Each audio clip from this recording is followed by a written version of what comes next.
Oke, teman-teman, sorry ya, ini kamera baru, saya masih adaptasi. Jadi tadi openingnya sih niatnya mau ala-ala masuk mobil, nyalain mesin dan lain sebagainya, tapi kenyataannya masih, oh iya, mic-nya di sebelah kanan, seatbeltnya dari sebelah kanan. Anyway, hari Minggu ini kita jalan-jalan sekalian ngomongin soal turbo timer ya. Depan kita ada Range Rover, cakep banget nih, cuma rada kotor. Jarang-jarang nih lihat deket rumah ada mobil mahal kayak gini. Tadi kita ngantri dari dalam komplek.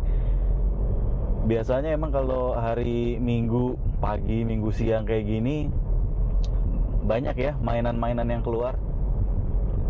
Oke, anyway, kita coba muter-muter di area sekitaran BSD. Jarang sih, biasanya orang kalau main tuh di selatan ya,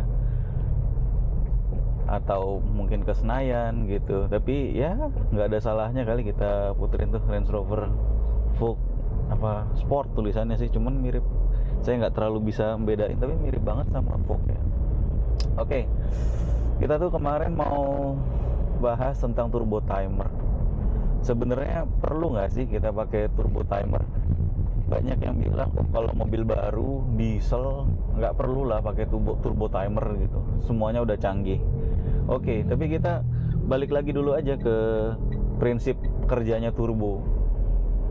Prinsip kerjanya turbo itu seperti apa sih? Jadi turbin itu diputer oleh aliran udara dari exhaust yang diterusin ke kompresor yang ada di sisi seberangnya atau turbin yang ada di sisi seberangnya untuk memompa udara segar masuk ke dalam intake. Kira-kira begitu.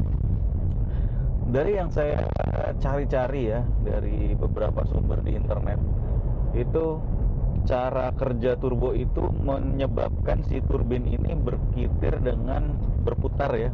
ya, mirip lah ya, dengan RPM bahkan sampai 150.000 RPM. Di situ dibilang bahwa turbo bisa berputar 10 kali dari RPM mobil.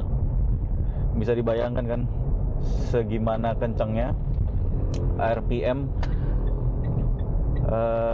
si turbo itu. Padahal kalau misalnya kita nggak pakai turbo timer, begitu mesin kita matiin, selesai dalam artian gimana? Pompa olinya stop nyalurin oli, baik ke mesin terutama ke turbo. Padahal yang namanya turbin itu begitu kita matiin nggak kayak piston. Kalau piston mobil begitu kita matiin set, rotasinya berhenti. Tapi turbin itu dia masih ada sisa residualnya ya. Mungkin kalau bahasa fisikanya apa ya, saya juga nggak terlalu paham. Inersia ya mungkin ya. Jadi dia masih ada residual, dia masih muter sampai dia akhirnya berhenti dengan sendirinya. Terutama kalau turbonya itu menggunakan ball bearing. Bayangin deh, dengan ball bearing friksinya kan sangat-sangat sedikit. Begitu mesin dimatiin, suplai olinya berhenti, sementara dari turbinnya itu masih berputar. Jadi ada panas yang dihasilkan dari gesekan antara turbin dengan ball bearingnya itu. Nah, kalau di mobil diesel itu lebih parah lagi. Kalau teman-teman biarin gitu ya, kayak gitu terus bertahun-tahun, mungkin efeknya nggak langsung instan.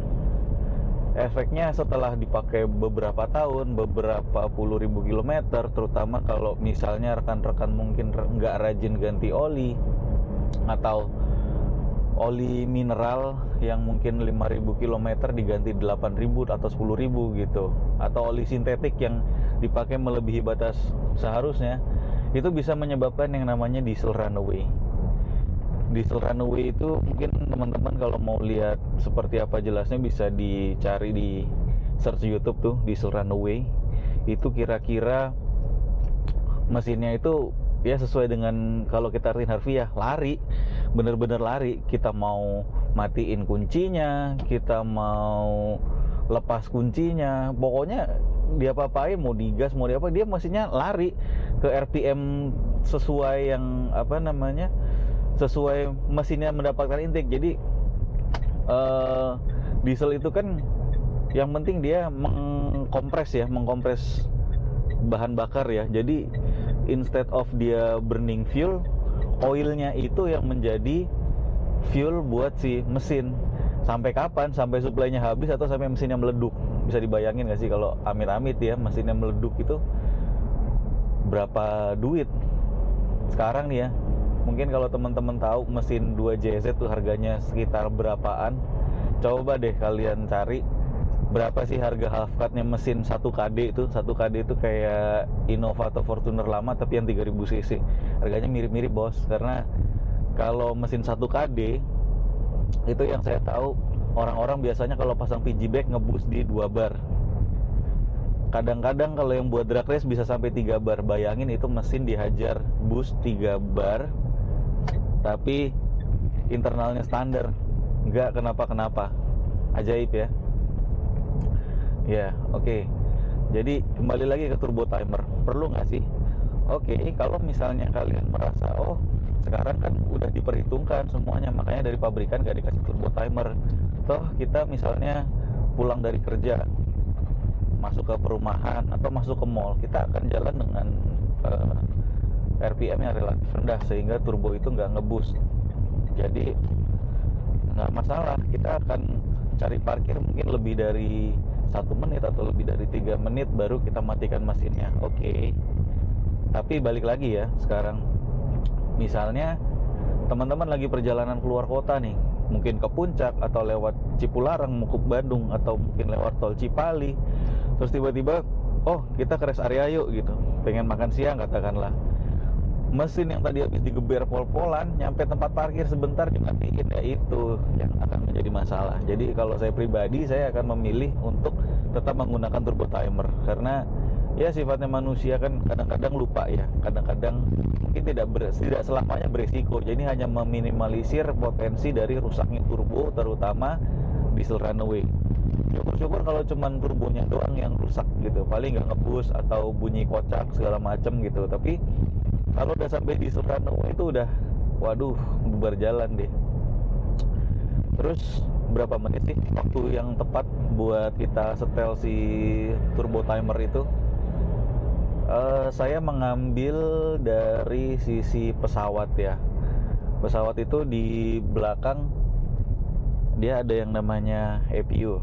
Jadi kalau teman-teman lagi boarding ada bunyi nging kayak bunyi mesin, itu bukan bunyi mesin pesawat, sebenarnya itu bunyi turbin di belakang, bunyi EPU yang fungsinya buat nanti buat nyalain mesin pesawat yang sebenarnya untuk AC, untuk listrik. Nah, itu juga pakai mesin turbin kecil di belakang. Nah, dari sistemnya yang saya tahu di Boeing itu ketika kita switch off, mesin EPU itu tidak langsung mati, tapi kira-kira dia mengambil waktu 60 detik sebelum akhirnya mematikan si turbinnya atau mesinnya secara keseluruhan. Nah, jadi dia untuk mesin seperti itu dikasih jeda 60 detik sebelum benar-benar shutdown, meskipun switchnya langsung kita matikan ke off. Untuk beberapa mesin jet yang saya tahu pun ada yang dia bilang rekomendasi untuk cooling down 3 menit. Lebih dari atau kurang dari itu dalam pemakaian yang rutin bisa menyebabkan degradasi mesin gitu kira-kira ya. Sekarang kembali ke teman-teman aja, kira-kira mau berapa detik, atau kalau nggak mau pakai pun ya silahkan gitu. Mungkin mubazir uang segitu buat turbo timer ya silahkan aja, cuman jangan sampai lupa. Mungkin kalau kita lagi habis geber-geber terus tiba-tiba mungkin ya mau parkir pinggir jalan atau parkir di rest area atau parkir dimanapun yang kira-kira langsung sampai gitu ya, kasih waktu turbonya untuk cooling down lah, jangan langsung dimatiin.